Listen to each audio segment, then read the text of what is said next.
પોરબંદરમાં પ્રધાનમંત્રી આવાસ યોજના 2.0 અંતર્ગત મકાન બનાવવા ઓનલાઈન રજીસ્ટ્રેશન શરૂ થયું છે, ત્યારે અત્યાર સુધીમાં 170 અરજીઓ આવી છે. પોરબંદરમાં પ્રધાનમંત્રી આવાસ યોજના હેઠળ લાભાર્થીઓને પોતાનું મકાન બનાવવા સહાય આપવામાં આવે છે. જે વ્યક્તિ પાસે મકાન ન હોય પરંતુ માલિકીનો પ્લોટ હોય અથવા જર્જરિત મકાનમાં બાંધકામ કરવા માટે આ યોજના અંતર્ગત સહાય આપવામાં આવે છે. મહાનગરપાલિકાના કર્મચારી જય પાંજરીએ જણાવ્યું હતું કે પોરબંદર છાયા વિસ્તારમાં પ્રધાનમંત્રી આવાસ યોજના 1.0 અંતર્ગત અત્યાર સુધીમાં 457 લાભાર્થીઓએ લાભ લઈ મકાનનું બાંધકામ કરાવ્યું છે. અંદાજિત ₹15.99 કરોડની સહાય મળી છે.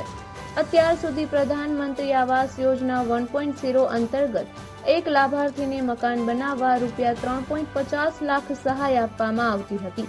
હાલ પ્રધાનમંત્રી આવાસ યોજના 2.0 અંતર્ગત સરકાર સહાય હવે જાહેર કરશે, પરંતુ મકાન બનાવવા ઈચ્છતા લાભાર્થીઓ માટે ઓનલાઈન રજીસ્ટ્રેશન ચાલુ થયું છે. રજીસ્ટ્રેશન ચાલુ થતા અત્યાર સુધીમાં 170 અરજી આવી છે. લાભ લેવા ઈચ્છતા લાભાર્થીઓએ માર્ગદર્શન લેવા માટે મનપા કચેરી ખાતે આવાસ વિભાગમાં ઓરિજિનલ દસ્તાવેજ, સનદ, પ્રોપર્ટી કાર્ડ લઈને આવવાનું રહેશે. જરૂરી માર્ગદર્શન આપી ઓનલાઈન ફોર્મ ભરવામાં મદદ કરવામાં આવશે તેવું જણાવ્યું હતું. નિપુલ પોપટ, પોરબંદર ટાઈમ્સ.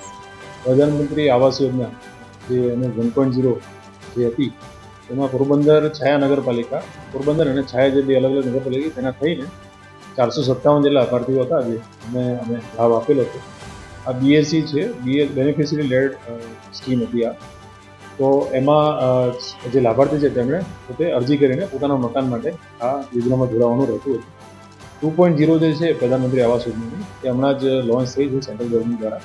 એમાં હાલ ડિમાન્ડ સર્વેની કામગીરી હાલમાં ચાલુ છે અને 170 જેટલી ડિમાન્ડ અમારી પાસે આવી પણ ગઈ છે.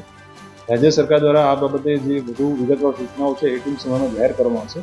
તે બાદ જે ટોટલ ડિમાન્ડ આવશે એની અમે રાજ્ય સરકારમાં મોકલીને આગળની કાર્યવાહી હાથ ધરીશું.